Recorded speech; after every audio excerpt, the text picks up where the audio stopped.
Donald Trump's long, stormy and unrequited romance with the NFL. President Trump's criticism of NFL players and the league itself at a political rally Friday evening, which he followed up with a series of tweets Saturday, marked the latest entry in his long-running dalliance with the NFL, which, in some ways, is like a super elite country club whose membership Trump has never been able to attain. In 1983, when the going rate for an NFL team was about $80 million, Trump spent $6 million to buy the New Jersey Generals of the rival U.S. Football League, which played its seasons in the spring. In interviews after the real estate magnate announced his acquisition at a news conference in the atrium of Trump Tower, Trump said he decided to buy into the rival league because he wanted a challenge. "I could have bought an NFL team if I wanted to. But I'd rather create something from scratch," Trump said.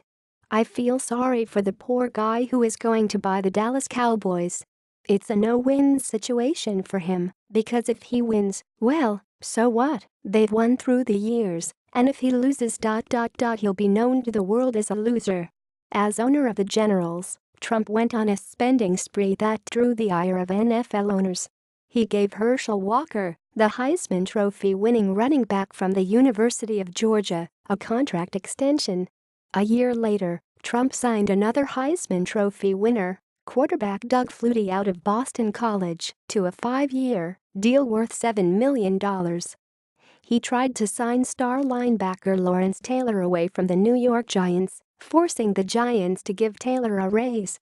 Trump tried to lure coach Don Shula away from the Miami Dolphins and then asserted that the discussions ended because Shula asked for one thing Trump would not offer: a free apartment in Trump Tower. "Money is one thing, gold is another," Trump said. Shula denied this and said he ended the negotiations because Trump kept publicizing them. Dolphins owner Joe Robbie derided Trump as engaged more in ballyhoo than in a serious effort to build a franchise completely by sound professional management. In 1986, Trump convinced his fellow USFL owners to launch what amounted to a hostile takeover attempt. They moved the league's schedule to the fall to compete directly with the NFL, then sued the NFL, alleging antitrust violations. Trump predicted to his fellow USFL owners that the lawsuit would result in a massive judgment, hundreds of millions, if not billions of dollars in damages from the NFL that would force the NFL to offer to merge the leagues. In the trial, NFL attorneys framed their case around Trump, arguing that the lawsuit was a charade orchestrated by Trump as a way to get into the NFL on the cheap. The argument worked. "I thought he was extremely arrogant, and I thought that he was obviously trying to play the game," juror Patricia Sibilia recalled in a telephone interview last year. "He wanted an NFL franchise. The USFL was a cheap way in." The jury ruled that the NFL had violated antitrust law, but concluded that the USFL's financial struggles were of its own making and awarded only $1 in damages. In antitrust cases, damages are tripled, so Trump's legal assault on the NFL won a grand total of $3. The USFL folded. "Only Donald Trump could somehow turn the behemoth of the NFL into an underdog," said Michael Tollin, director of the ESPN documentary Small Potatoes, Who Killed the USFL. Trump lost an estimated $22 million on the Generals. The Cowboys team, which Trump said he considered buying in 1983 but did not because you could succeed only laterally in the NFL, was sold in 1989 to Jerry Jones for $140 million.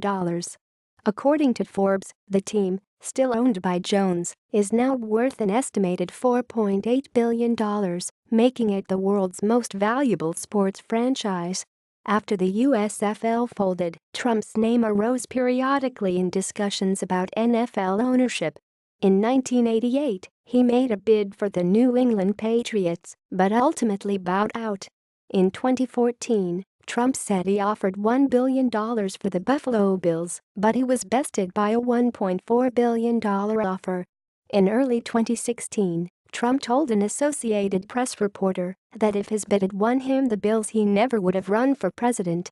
"I did it a little tentatively," Trump told the AP of his attempt to purchase the Bills. "When I put the bid in for the Buffalo Bills, I always was a little concerned if the NFL would remember how I knocked the hell out of them." For once, however, Trump expressed contentment with defeat. "This is more exciting," he said, of running for president.